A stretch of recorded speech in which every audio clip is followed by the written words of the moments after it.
नमस्कार बच्चों, स्वागत है एक बार फिर आपका मैथ वाले गुरुजी चैनल पर। बच्चों, आज का ये वीडियो कक्षा 10 के स्टूडेंट के लिए जो 22 फरवरी को हिंदी का एग्ज़ाम देने जा रहे हैं, हिंदी का पेपर देने जा रहे हैं, उनके लिए बहुत ही खास होने वाला है।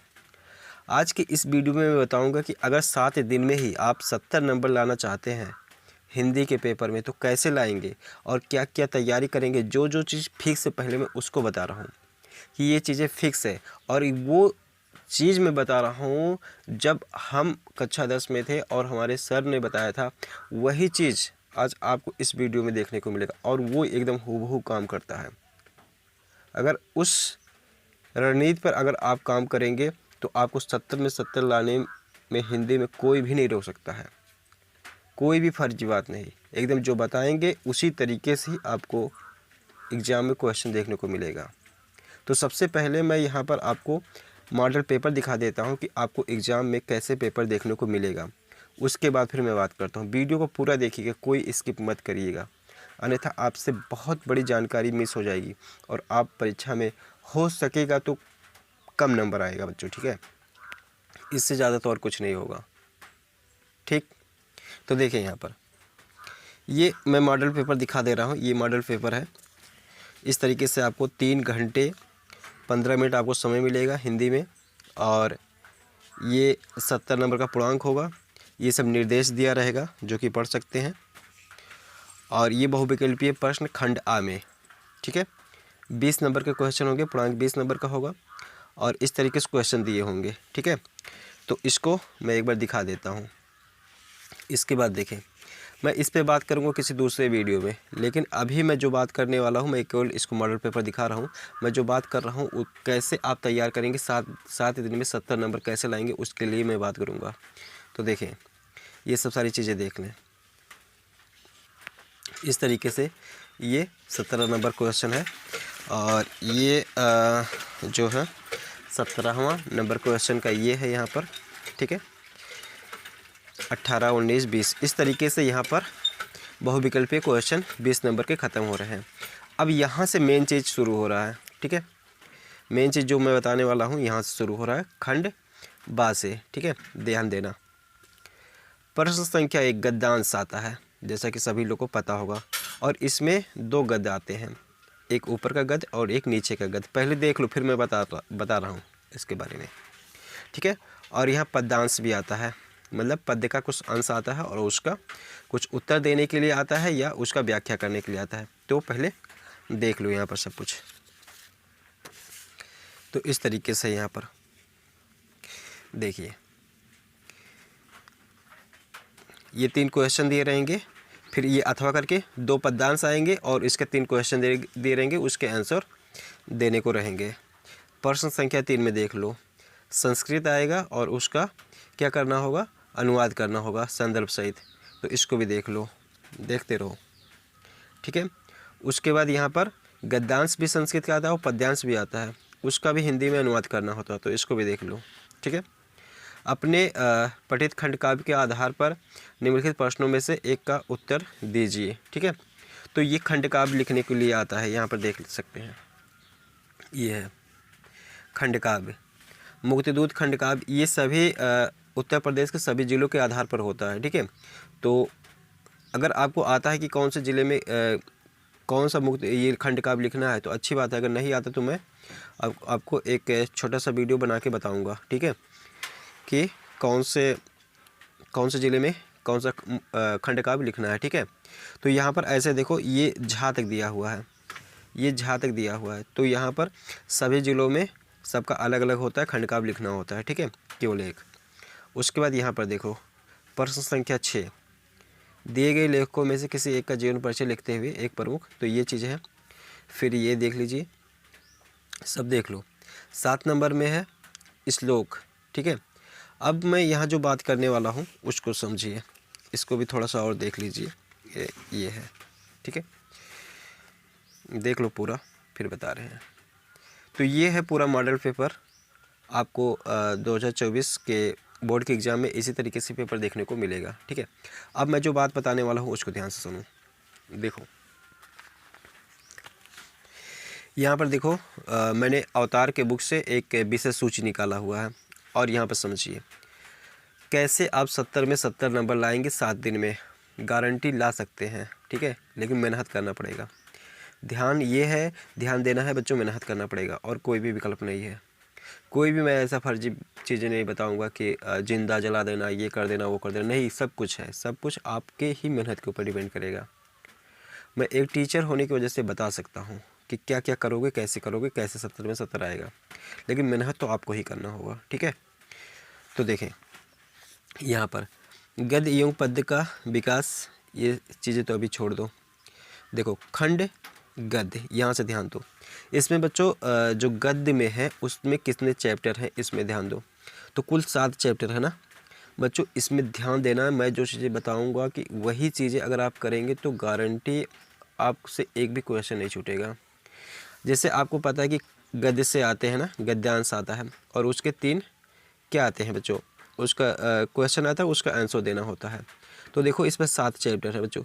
मैं कहता हूँ इसमें 7 चैप्टर मत पढ़ना, इसमें तुम 3 चैप्टर, 1-2 दिन मित्रता, ममता, क्या लिखूँ, इसको बेहतर तरीके से कई बार इसकी कहानी पढ़ लीजिए।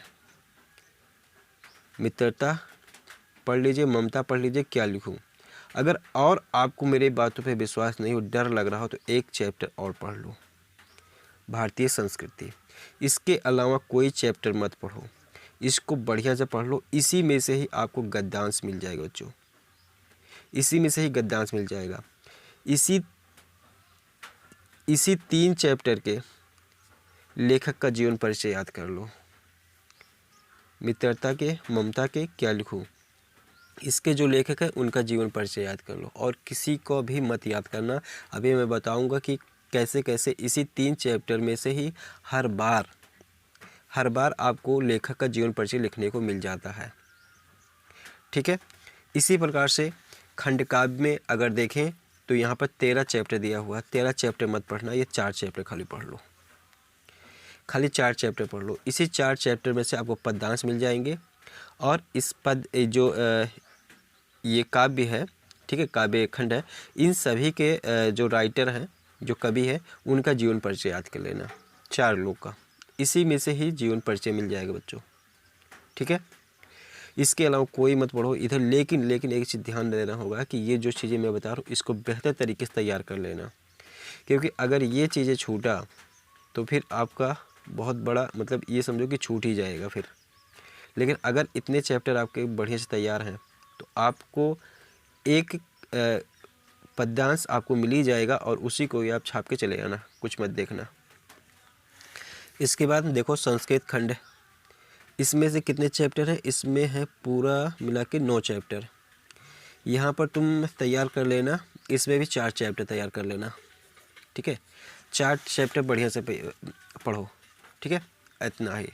और इसको देखो ही मत, जानो कि ये चैप्टर में है नहीं, लेकिन मैं जो बता रहा हूँ फिर वही बात है कि बढ़िया से तैयार कर लेना, इसको पढ़ लेना, और इसी के ही क्वेश्चन आंसर भी बढ़िया से तैयार कर लेना। यहीं से ही आपको क्या मिल जाएंगे, आपको वो संस्कृत के जो गद्यांश है वो मिल जाएगा, ठीक है। इसको तैयार कर लेना। उसके बाद यहाँ पर देख पा रहे होंगे ये तो व्याकरण तो तैयार ही करना है। खंड काव्य के यहाँ पर आपको जैसे जैसे जो भी आप जिस ज़िले से हैं उसको तो अभी मैंने पहले ही बताया, ठीक है। तो यहाँ पर देखो, अच्छा अब मैं बता रहा हूँ कि मैं ये कैसे बता पा रहा हूँ, ध्यान देना। यहाँ पर अभी हमने यहाँ पर कुछ लिख रखा है, कहाँ गया देखिए ये है, मैंने हिंदी के पेपर 801 DE जो पहला यहाँ पर गद्यांश मिला था वो मित्रता से मिला था, पद्यांश जो था वो सूरदास में का था एक, ठीक है। इसी प्रकार के संस्कृत गद्य वो भी जितने चैप्टर में से बताए उतने चैप्टर में से मिल गया, संस्कृत पद जितने बताए उतने में से मिल गया था। खंड काव्य तो आपको जिले के अनुसार होता है। लेखक जीवन परिचय की अगर बात की जाए तो आचार्य रामचंद्र शुक्ला, ये देखो आचार्य रामचंद्र शुक्ल की अगर मैं बात करूँ, फिर से मैं एक बार दिखा रहा हूँ, आचार्य रामचंद्र शुक्ल,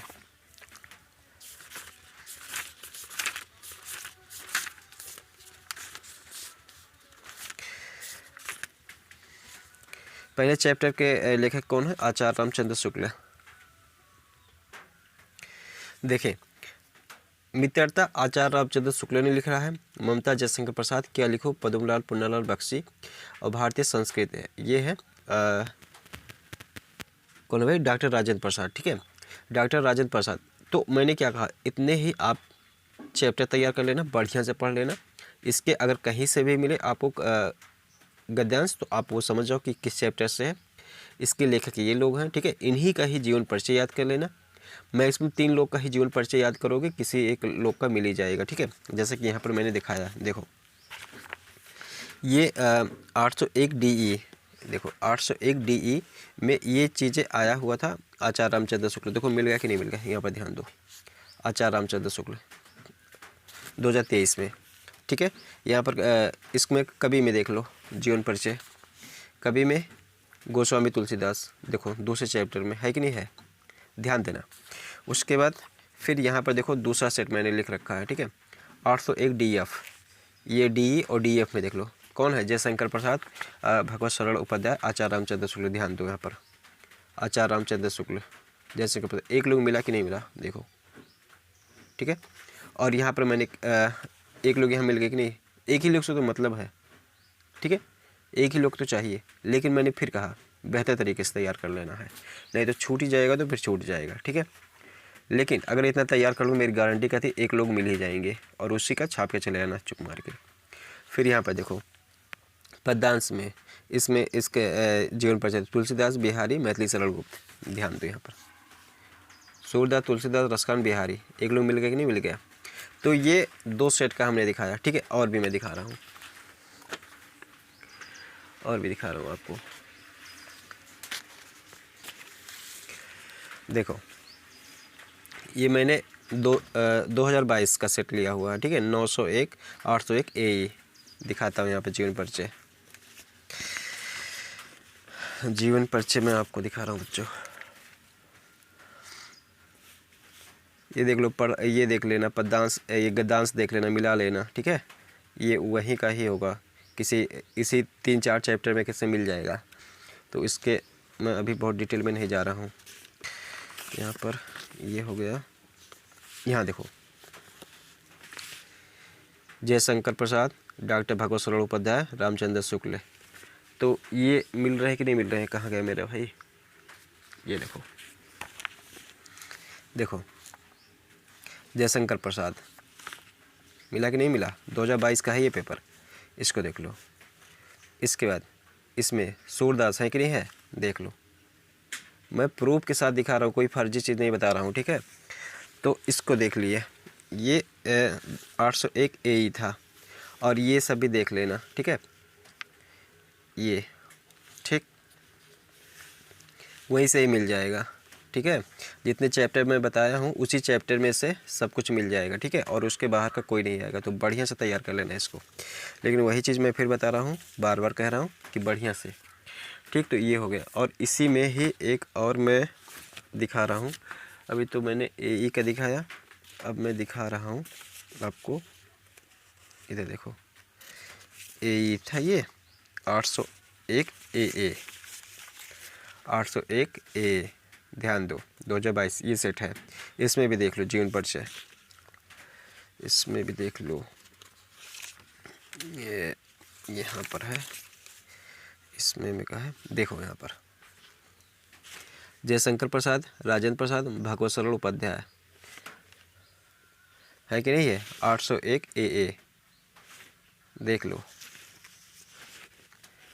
तो जो मैं बता रहा हूँ उतने ही तैयार कर लो। ठीक है, उसी में से आपको जीवन मिल जाएगा, गद्यांश मिल जाएगा, पद्यांश मिल जाएगा, संस्कृत का जो चैप्टर मैंने बताया उसको तैयार कर लो बेहतर तरीके से, उसी में से क्वेश्चन आंसर मिल जाएगा, श्लोक मिल जाएगा, सब कुछ उसी में से मिल जाएगा। ठीक है, तो बढ़िया से तैयार कर लो भाई। ठीक है, तो मैं उम्मीद करता हूँ कि ये जानकारी आपको समझ में आई है।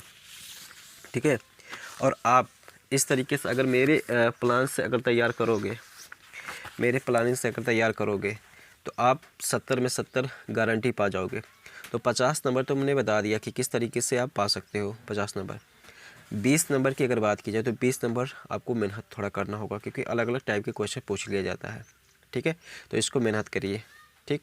इसमें भी मैं इम्पॉर्टेंट क्वेश्चन बताऊंगा, ठीक है। तो उम्मीद करता हूं कि ये चीज़ें आप समझ पाए होंगे। अगर आप 7 दिन में 70 नंबर लाना चाहते हैं तो इस प्लानिंग से काम करेंगे। गद्यांश में 4 चैप्टर पढ़ लो, पद्यांश में 4 पढ़ लो, ठीक है, बढ़िया से, और इसके इनको याद कर लो, ठीक है। जीवन परिचय, संस्कृत में भी ऐसे 4 चैप्टर, ठीक है। और व्याकरण, व्याकरण तो पढ़ना ही है, ठीक है। व्याकरण में भी मैं बताऊंगा, कंफर्म वही आता है। खंडकाव्य, खंडकाव्य में यहाँ अपने ज़िले के अनुसार देख लेना, ठीक है। तो उम्मीद करूँगा कि आपको जानकारी समझ में आई है, जानकारी समझ में आई है। आपके जानकारी में, आपकी तैयारी में मेरी वीडियो थोड़ा भी हेल्पफुल अगर है, मदद कर रहा है, तो आप वीडियो को लाइक करें, चैनल को सब्सक्राइब भी करें। कुछ कमी रह जा रही हो तो उसको भी बताएं, ठीक है। तो वीडियो देखने के लिए धन्यवाद।